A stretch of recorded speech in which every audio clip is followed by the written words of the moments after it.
Welcome to the Angel Empowerment Healing Show with your hosts, Cindy Smith and Sam Bell. Join them every week as they share powerful tools, advice, and angel messages that will empower you to own your wellness.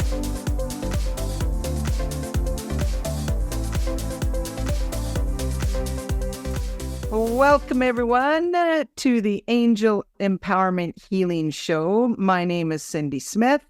And my name is Sam Bell. And those of you that tuned in last week, you'll recall that the card that we pulled, which basically is saying what Archangel Raphael wants Cindy and I to talk about this week, is courage to make change. Cindy, do you want to? Yes. Okay. So I'm going to read the statement from the card, and then Sam and I are going to highlight certain things. So it's courage to make change, and it's from the Inspired Change and Healing Relationship deck that I created with my cousin. But here's a message from Archangel Raphael. My child, change is needed in your relationship. Perhaps change is a minor or big task. Trust that change brings you joy. Embrace change as a loving cycle and stop focusing on change as difficult. Positive manifestation creates positive change. Okay, just that. There's three things that pop just right statement. So to our listeners, yes, the Archangel Raphael is talking about relationship because it comes from the relationship deck. But think of how many relationships we do have besides our love match relationship. And the one that both in Sam and I went, okay, do we really think about trust that change brings you joy? Most people drop into different energy when they think change. And the archangels are assisting us to think about when there is change happening, whether we've planned it or it's unplanned, there is the opportunity to create the joy within the outcome. And it all depends on what we are focusing on. Right, Sam? Oh, absolutely. I mean, for me, change can be something that is something that I want to do for myself, change for myself. And really, why would I want to change anything unless it was going to bring me more joy? I mean, just off the top of my head here, that was one of the things that myself and my husband, when we decided to go through our separation and eventual divorce, we both said, if we're going to do this, and that was huge change, ending a marriage, but if we're going to do this, we both have to be happier. So it had to be something positive. And that was taking something that could have been really negative and putting it that twist on it to be positive, and that's something that is an external factor. That was my ex-husband who enforced that change, but also it was a change for me as well. But for instance, change at the moment in my work, there's new computer programs that are coming out, and I'm thinking, oh my God, my brain is just so full, but this change is being enforced upon me. So it's very easy for me to step into that. Why do I have to change? The other way was working. I just understood that, and now I've got to change the way I'm working all over again. So I've really got to work, and I ask my angels, especially Archangel Michael, because it's for my work, but I ask my angels to help me to see how this is going to positively impact my work. That kind of makes sense? I've gone off at a tangent there already. Yeah, that's okay. We have different things that come up, and it gets us thinking, which helps our listeners to be thinking. So when you think for courage of change, there's the full gamut. Courage for change in relationships, courage for change in career, courage for change in health. So we talked about our new weight management program that Sam and I created, and it really spearheaded me to be accountable for myself And I'm telling you that I am right now walking the courage for change. I am full on walking the courage of change for my health. And I have been making some huge changes, and I'm feeling great. I'm very proud of myself. And if I do get to that point where I'm at a plateau or I'm struggling, then that's one of the reasons that I love the weight management program, is because we all have each other for support. Mm-hmm. But the thing is, I find courage for change, and no matter, because I know my habits, I know what can get me caught up, and I'm sure listeners, you do too. But one of my big ones is follow through. So I get very excited. I do something for several months and then I taper off. And so I am really working with Archangel Raphael and Michael to keep me motivated for life changes. This isn't a temporary change. This is life changes that I'm doing when it comes to my health. And this takes courage. It's full on courage. If any of our listeners, when you start to make some changes, whether it's in your diet or your exercise program, anything to do with how you are taking care of your physical body and your emotional body, it takes courage for follow through. It's making that first step and then continuing. That's the big thing. And so I'm proud of myself, and I'll probably be talking about my little steps along the way for years to come, because it's important at my age. I'm really, and if any of my listeners, I mean, I'm 61 years old. I'm proud to be 61 years old. Can't say that when I turned 60, I was really happy, but I am 61. And I realize, it's very important for me. I would really like to be healthy when my future grandchildren are born. Uh-huh. Oh, yeah. Sam, I'm on a mission. You are. You're going to be a fit granny. That's the only way it's going to work. So, and the other thing, if anyone else is like me, when we get that courage for change, we love that joy outcome, but it's maintaining and staying in the energy to keep going, because it takes time. Uh-huh. And anybody who's been listening to our podcast, and I talk about the unconscious mind, and so we're gonna go in there, Sam, so we could talk about changing habits. Yep.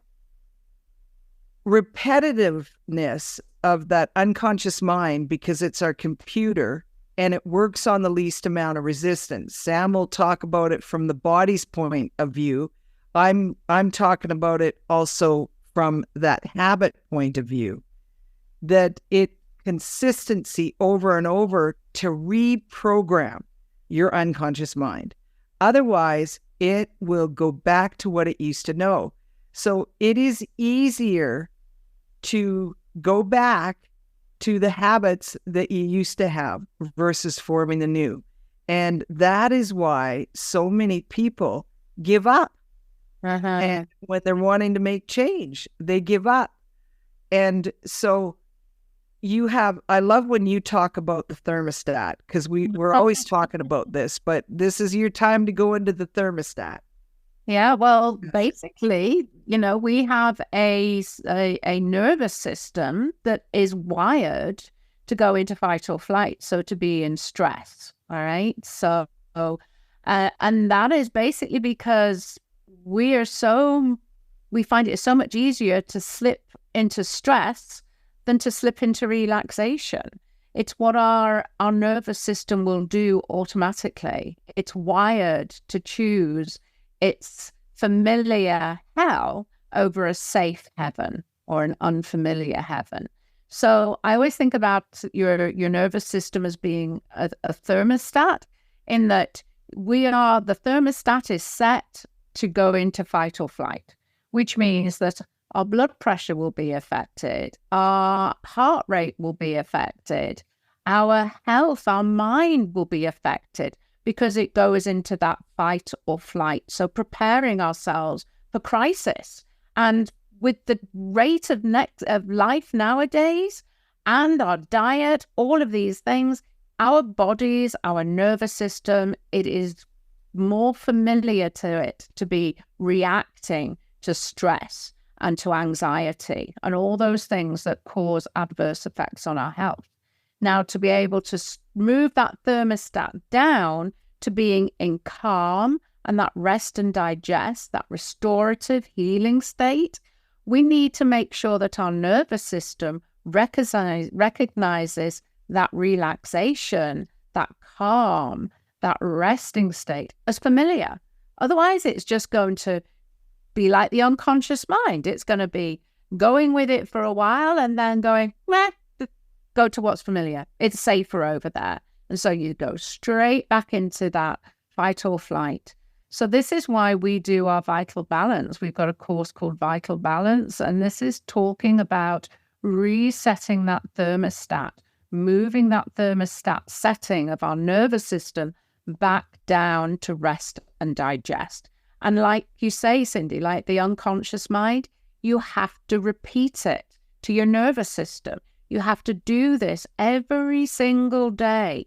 And they're little tiny exercises, but eventually the nervous system says, oh, this is familiar and I like it down here. And it'll stay in that rest and digest state. And that's the same with the unconscious mind.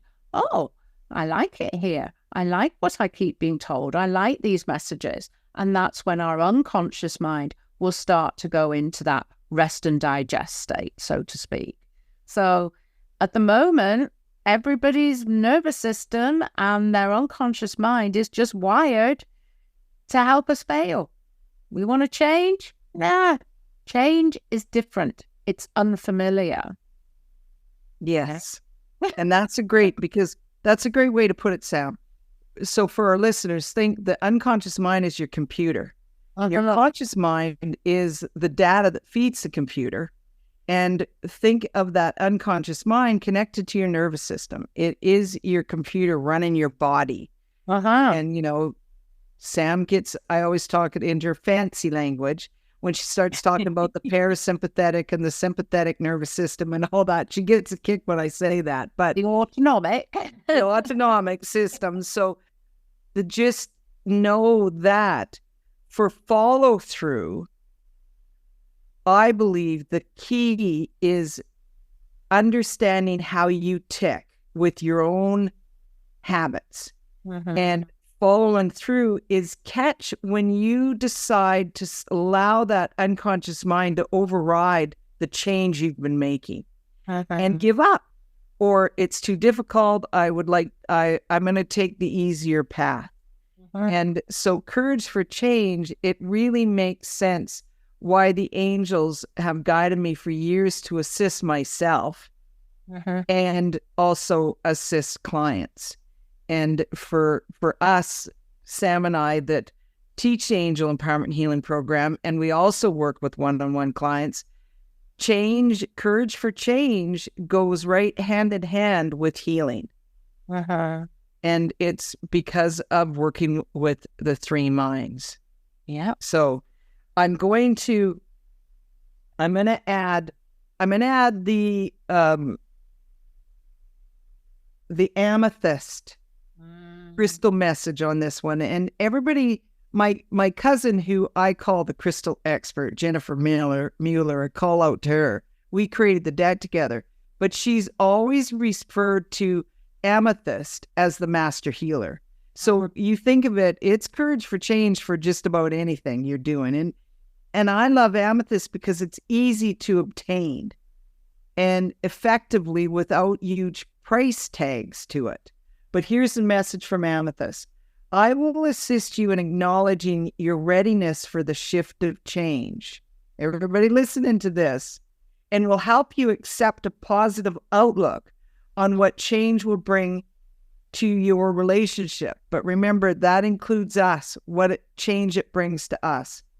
I'd create a conduit of healing and protection to release what no longer serves and to allow for change. I'm pulling out my geode.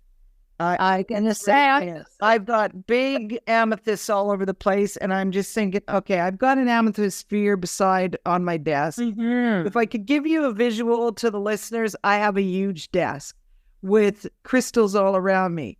But with this amount of change, this is just reminding me how much amethyst will assist. Exactly. And I'm just thinking now, my wedding, only a couple of years ago, but my wedding, amethyst was the stone that I wanted there. So I had it everywhere. I had it on all of the tables. I had it on the altar. It was like, now I understand why. Getting married is pretty big change. Yeah. So our affirmation is, I accept change as a positive experience now. And you could shift that and say, I accept change as a positive outcome. Okay? Because I love that where Archangel Raphael said, focus on the positive outcome of change. And that will keep us out of that fight or flight mode that we easily can drop into and the habits that go along with it.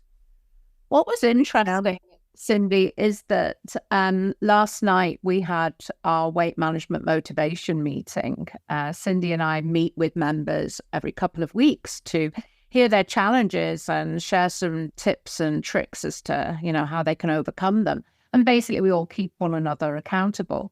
But it was quite interesting when we were talking about wanting change for ourselves in our weight, whether it's to gain weight or lose weight, and that others might actually not want us to do that change, and how, that affects us. That's, it's something positive for us.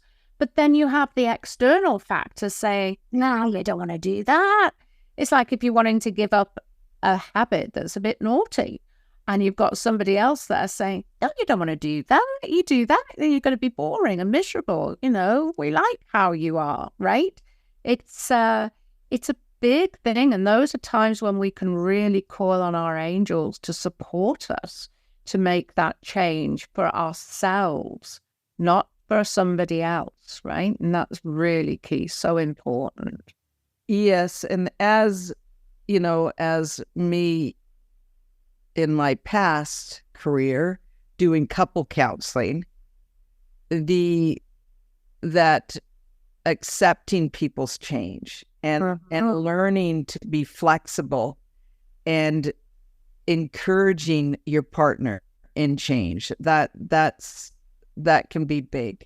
And it's adapting and loving the person as they are choosing to make change. And and I'm just putting like a big, broad theme here, but if there's a bit of balance in a relationship and one of the partners is making huge changes, it takes a while for the other one to bring in balance because they're also used to the way it's been. I'm lucky because my partner Les loves when I'm cooking healthy, but he can go and, he can have choice to have whatever he wants when he wants, but he appreciates the fact that I'm cooking healthy. So I'm lucky there. Yeah. And I travel enough, right, Sam, that he can do all kinds of meals without me, and have the stuff that I won't eat. Oh, yeah. But I mean, and it's that environment. I mean, it was like, I'd done really well all week. And then Will was out doing his one of his strength exercising, strength session and conditioning. And Glenn and I popped into the pub next door. And Glenn says, oh, do you want some pickles? And I'm like, oh, yeah, now these pickles, they are breaded pickles. And oh, they're scrummy and they're my vice. I love them. And I scoffed a lot of them. And they're like, oh, darn, but yeah, it was because that's where we were and Glenn asked. So I said, yeah. Yes. Urge for change and just adapting and accepting. Right? Because that's part of it. So once again, listeners, courage for change, whether it's in relationships, whether it's for your own health and, any type of relationship, and courage for change in even a move or location or career, all of it, you have the simple steps. Start step by step and accept step by step, and no falling back into what you're used to knowing. Yeah. Allow your unconscious mind, your computer, to adapt with you. And that's just by follow through. Whether it's action or whether it's affirmations, it is all about follow through. And it really, we witness it over and over with our clients and them following through. The clients that follow through are the ones that are having the outcomes much quicker. That's the best way I can say it. Right, Sam? Absolutely. And if any of our listeners find this interesting or want to know more about how we can support you in change in any area of your life, then just send us an email, info@angelempowermenthealing.com. We'd love to hear from you. If you subscribe to this podcast through our website, angelempowermenthealing.com, then just go to the podcast episode and you can leave a comment there. So yeah, please reach out to us. This is a subject that we're both so passionate about, hey? And we'd love to help you. So Sam, normally we pull a card at the end, but I got a download from Raphael as we were talking. Oh, here we go. He goes, oh, now what? No free gifts, okay? Last episode, oh, I'm going to give away a free gift. It's like, oh, yes, I can organize that. So, yeah. No, I know. Okay, here we go. Raphael would like us to talk about, how do you know your life purpose is being a healer? Oh. Okay, so he really wants to talk about people. For our listeners, he wants to go into the healing practitioner, how, whether it's another modality or our modality, but he wants to talk about life purpose as a healer. So we definitely haven't done that yet in our podcast. Let's see what they channel for us. And again, everything is unscripted, so Sam and I will go with whatever Raphael is guiding us, because obviously some of our listeners must be having some questions about, how do you become a healer? And how do you know you're meant to be a healer? Raphael keeps us on our toes, doesn't he? He sure does. And if I ignored it because it was like, what? Then, we'd have to do it at some point. So let's just do it. But we have a fun episode coming up, listeners. Sam, talk about the question and answer. Okay, so look out for our episode dropping on September the 5th, because we are going to be doing a question and answers with Archangel Raphael. So anybody who is a regular listener will know that Cindy will get these downloads from Raphael as we're speaking, and sometimes I get the same, and we're just going to be tapping into Raphael for that whole episode and posing your questions to him. So if you have a question, send it along to info@angelempowermenthealing.com. And make sure that you get that in. I think we said by September 20. I got it. No, August. August. Oh gosh, what month am I in? But yes, look out for. We'll be posting some social media. So find Cindy Smith, AEP, and she's on Instagram, Facebook. I am at Sam Bell Inspired. Again, Facebook, Instagram, and at Angel Empowerment Healing on Instagram. You can find us anywhere, and look out. We'll be asking for questions. So even comment on our social media, and we'll get those questions answered for you on September the 5th. Perfect. Okay. Thank you, everyone, for listening and learning to make courage for change. And so, bye for now. My name is Cindy Smith. And my name is Sam Bell. Tune in next time. Bye for now. Thank you for joining us on the Angel Empowerment Healing Show. Your hosts, Cindy Smith and Sam Bell, will be back next week with more tools, advice, and angel messages to empower you to own your wellness. Visit our podcast page at www.angelempowermenthealing.com/podcast, where you will receive 3 healing meditations recorded as a thank you for being one of our listeners.